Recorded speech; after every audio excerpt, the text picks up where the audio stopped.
Hey guys, welcome back to RUE MORGUE TV. I am executive editor Andrea Subasati, and RUE MORGUE 198 is on stands now. It's the Jan-Feb 2021 issue. A lot of great stuff inside, and I'm going to give you a sneak peek at the end of this episode, so stay tuned. What's up, everybody?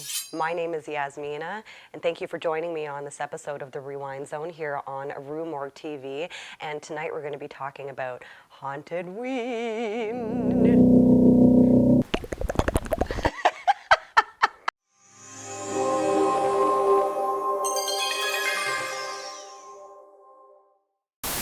HauntedWeen came out in 1991. It was directed by Doug Robertson, and it's the only movie this man has ever done. And right off the bat, horrible graphics means for a great B movie.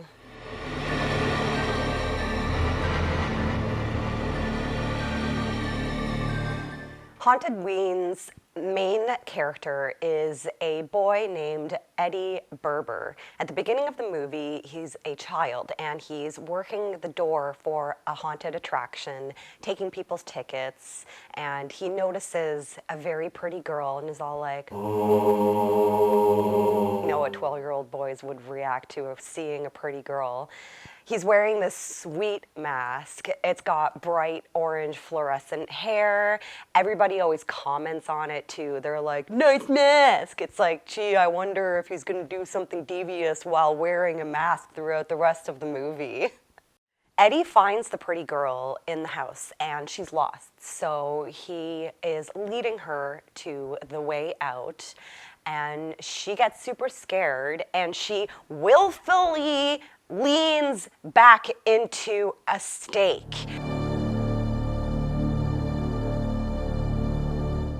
Like, this bitch fucking killed herself. There's no way that that was an accident. Like, she was just like, oh. And all of a sudden, she's got a fucking stake through her chest. And then Eddie's logical approach is to chop her head off with a machete, because that makes sense. So cut to 20 years later, and Eddie is living with his mama, and she has a heart attack and dies. So he takes her corpse and puts it in his truck and says, we need to go home now.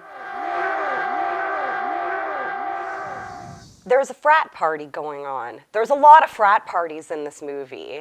And there's one scene where a guy spills beer on a girl's chest. And if it were me, I mean, I would definitely slap the shit out of this motherfucker for being a chauvinistic asshat. But again, don't waste the beer. Come on. Wait a line. So, of course, like, the douchiest jabroni is the president of this frat. Brothers, little sisters, how are we? And he wants to take his super hot girlfriend outside for, you know, sexy time. And he tells his friend, like, I'll be back in 10 minutes. And he looks at her and he looks back and he's like, make it 20. So they go outside and having a conversation during the worst elevator music I've ever heard. But then there's a really funny boat scene, and there's your gratuitous tit shot. So this frat are running out of money, probably because they spent it all on kegs, because there's so many goddamn frat parties in this movie. So they come up with an idea where they want to throw a fundraiser / haunted house called Fundraiser for Hellraiser. And during this conversation, of course, a party is happening at the same time, and the worst band ever is playing outside.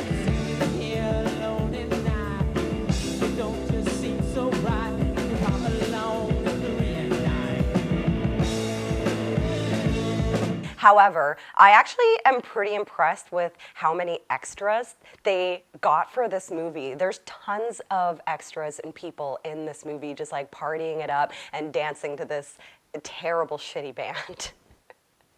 I'm actually curious if they got paid. I bet you they did not get paid.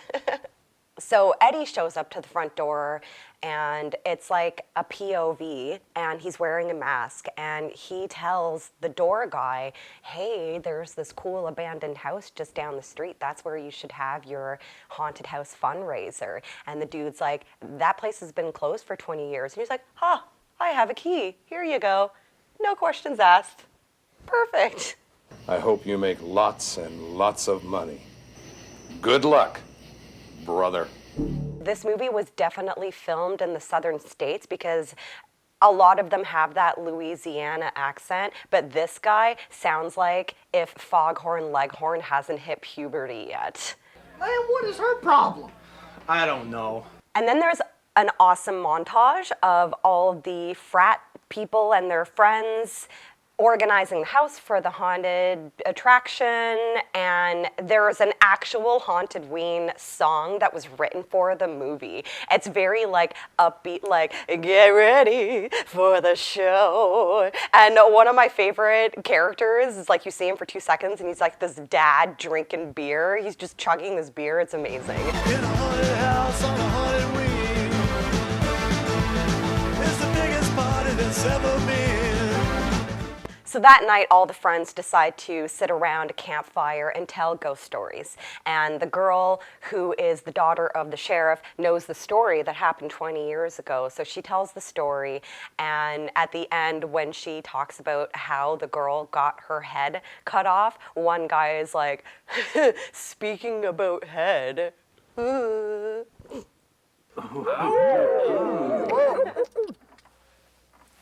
So that guy and his girlfriend go out towards the lake to fuck, and classic slasher shot of the killer watching the couple undress, planning his next move, and he totally stabs the boyfriend right through the neck. It's pretty sweet, and then he snaps the girlfriend's neck, so they're dead. The haunted attraction is actually pretty cool. There's like a torture room. There's a crazy killer doctor room. There is a girl outside, and Eddie, he sneaks up behind her and he picks her up by her vagina and like lifts her body and knocks her head off of a branch, rendering her unconscious. So then we're at the final kill room where Eddie is actually killing the people, but the audience think that it's just part of the show. This room is actually pretty fucking sweet because there's a Texas Chainsaw Massacre and Pumpkinhead cardboard cutout. His rotting mom is there. He slices the back of the girl's neck. He knocks this one guy's head off with a bat, and the audience are like, yeah, woo! They have no idea that it's real murder. The duct tape scene is actually pretty gruesome. The girl is just duct taped to a wall, and he's like slicing her arms and her belly with an X-Acto knife. It's actually pretty gory. It's sweet. But I'd have to say another favorite part of mine is the Dahmer Dad dude. He's got these sweet glasses and a mullet and a mustache, and he's really into watching people getting murdered. And then when they finally discovered that it's really happening, that like he's actually killing people, the reactions are so troll too. Like, oh my God, he's really killing them. I love bad movies. Oh my God, he's really killing them! The ending of this movie is fucking hilarious. So Eddie goes on a killing spree in his raper van. He takes his mask off and he looks like Merle Haggard, and then the jabroni frat guy shoots the gas tank with the shotgun and the van explodes, but it's still driving on fire. And then the movie ends, and then that fucking song plays, and it's all like, HauntedWeen, are you ready for the show? It's like, what? What? It's acceptable, though. It's all right. Thanks again for watching The Rewind Zone here on RUE MORGUE TV, and stay spooky, but don't forget, be kind, rewind, or else Eddie Bauer, Eddie, Berber, whatever the fuck his name is gonna come after you. So don't go peeing in the woods by yourself. Just common sense. Stay safe. In a haunted house on a haunted Ween.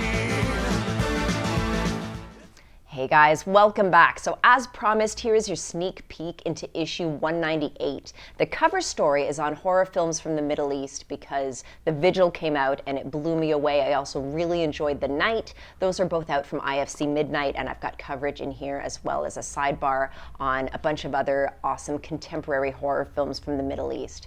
We've also got a feature on Brian Trenchard Smith, who has recently combined all the knowledge and hilarious anecdotes from close to 50 years in the B-movie trade in a tell-all memoir that is really hilarious. We've got that covered in here. Suicide Club and Cairo are both turning 20 this year. And then we've got our annual RIP 2020 Year in Review feature. And I know 2020 is the kind of year that we'd like to forget, but there were some good things. There were some highlights, and we've got them all contained right here. So be sure to check out this issue.